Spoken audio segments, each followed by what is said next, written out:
जी अब्दुल कादिर पटेल साहब। सर बहुत शुक्रिया। सर मेरे भाई शरियार आफरीदी साहब ने बड़ी अच्छी बातें की और मैं इनकी तमाम बातों को एंडोर्स करता हूं। सर उन्होंने मेरा नाम भी लिया और मैं इनका शुक्रगुजार हूं कि उन्होंने कहा कि हम उनकी इज्जत करते हैं। मैं भी आपकी दिलो जान से इज्जत करता हूं। सर इस पार्लियामेंट में वाकई मेरा भी कोई तीसरा चौथा टर्म है, 2 बार कौमी असेंबली, 1 बार सूबाई असेंबली, और जो लोग मुझे जानते हैं वो मेरी गुफ्तगू से भी पूरी तरह आगाह हैं। सर हमेशा हुकूमत की जिम्मेदारी होती है कि वो हाउस को पुरअमन रखे। अगर अपोजिशन कभी कोई कड़वी बात कर भी जाती है तो उसका बड़े प्यार मोहब्बत से जवाब दिया जाता है। ये हमने 8 से 13 तक ये आपने शायद देखा हो। लेकिन जनाब वाला, जब आप हमें कहेंगे कि आप गुलाम हैं, जो कि आपके सामने 2 रोज पहले कहा गया और बार बार कहा गया, मैं सर आज इस बात का एतराफ करना चाहता हूं कि यस सर, हम अपने ज़मीर और अपनी सोच के गुलाम हैं। हम किस सोच के गुलाम हैं सर? हम उस सोच के गुलाम हैं जिसने फांसी चूमनी कबूल की, कोई यूटर्न नहीं लिया, झुका नहीं, वो फांसी झूल गया, उसने किसी उसूल पर सौदा नहीं किया। हम उस सोच के गुलाम हैं, हम मानते हैं। जिसने बबांगे दहल कहा कि नाकामी जावेद बसत शौक गवारा, गर्दन दरे बातिल पे झुकाई नहीं जाती। सर हम उस सोच के गुलाम हैं जो मेरी शहीद बहन ने 2007 में हमें दुबई में बुलाकर कहा कि मुझे पता है मुझे कत्ल कर दिया जाएगा, लेकिन मैं अगर पाकिस्तान नहीं गई तो स्वात पर पाकिस्तान का परचम नहीं लहराएगा। इस मट्टी को अगर मेरे लहू की जरूरत है तो मैं अपना लहू दूंगी। सर हम सोच के गुलाम हैं, हम उस सोच के गुलाम हैं सर। वो कुंभा है शहीदों का, हर शख्स शाहकार, नाकाबिले शिकस्त रहा खून जुल्फिकार। हम उस सोच के गुलाम हैं सर, हम उस सोच के गुलाम हैं। आपको मेरी 2 मिनट बात सुननी होगी सर।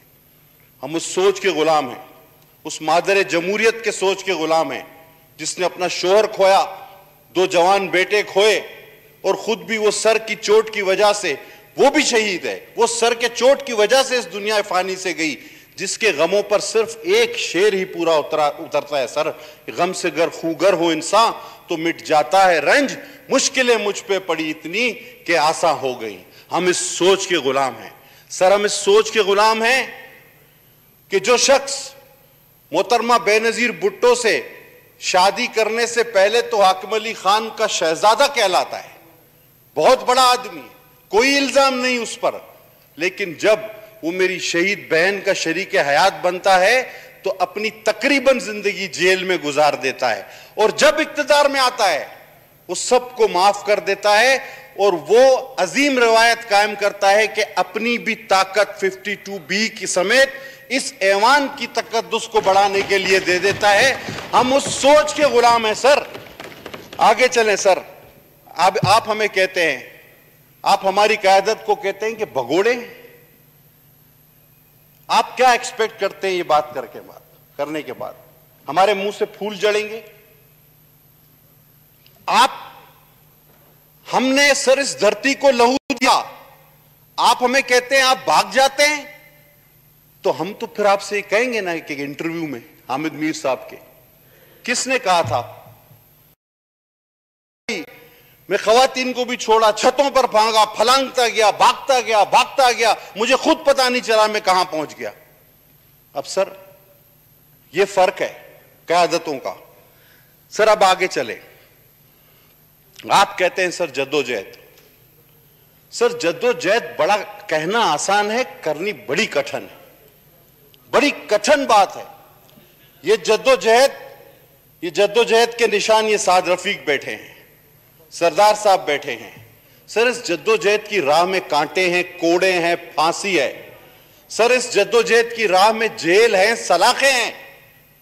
सर, जद्दोजहद अगर 20 साल की ज़ियाउल हक से शुरू हो, परवेज मुशर्रफ से होती हुई और किसी के इशारों पर इक्तिदार में आ जाए, इसे जद्दोजहद नहीं कहते सर। ये कभी भी जद्दोजहद नहीं होती। कितने साल कोई जेल गया, कितने किसी ने कोड़े खाए, कितने लोग फांसी पे चढ़े, आप बताइए कितने मुकदमात कायम हुए। जद्दोजहद कहना आसान, करना मुश्किल। सर, हमें तो इन अहम इश्यूज पर भी बात करने का मौका नहीं मिलता, जिसमें सर आपको पता है ट्रांसपेरेंसी इंटरनेशनल आपकी हुकूमत को लिख रही है कि 118 अरब रुपए का बगैर पेपरा रूल के आपने 118 अरब। आप सर, आप लोग तो इंसाफ करने वाले हैं ना। आपको मुझे इंटरप्ट सर मेहरबानी करके कहें कि ना किया जाए। सर, 118 अरब रुपए की करप्शन हुई और आपको ट्रांसपेरेंसी इंटरनेशनल लिख रहा है। पॉइंट आपका आ गया जी। सर, मैं एक मिनट, उस पर इस ऐवान में आज तक कोई बात नहीं हुई। सर, आप कहते हैं हमारे क़यादत के लिए कि जी ये पर्ची के चेयरमैन है। अरे सर, पर्ची तो है, या अगर आप में से किसी को शौक है या उनकी चेयरमैनी से आपको इतना हसद है, हम आपको खुले दिल से दावत देते हैं कि आप आए हमारे चेयरमैन के सामने, पीपल्स पार्टी के चेयरमैन का इलेक्शन लड़ लें। आपको दूध का दूध, पानी का पानी पता चल जाएगा। वह पर्ची तो है।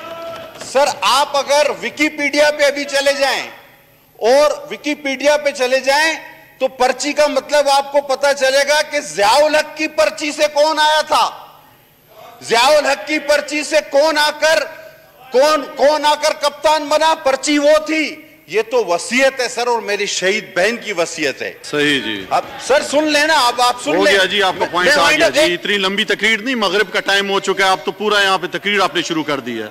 लोग यहाँ पे सरदार रियाज साहब ने माहौल बनाया, आप किधर और ले गए इसको।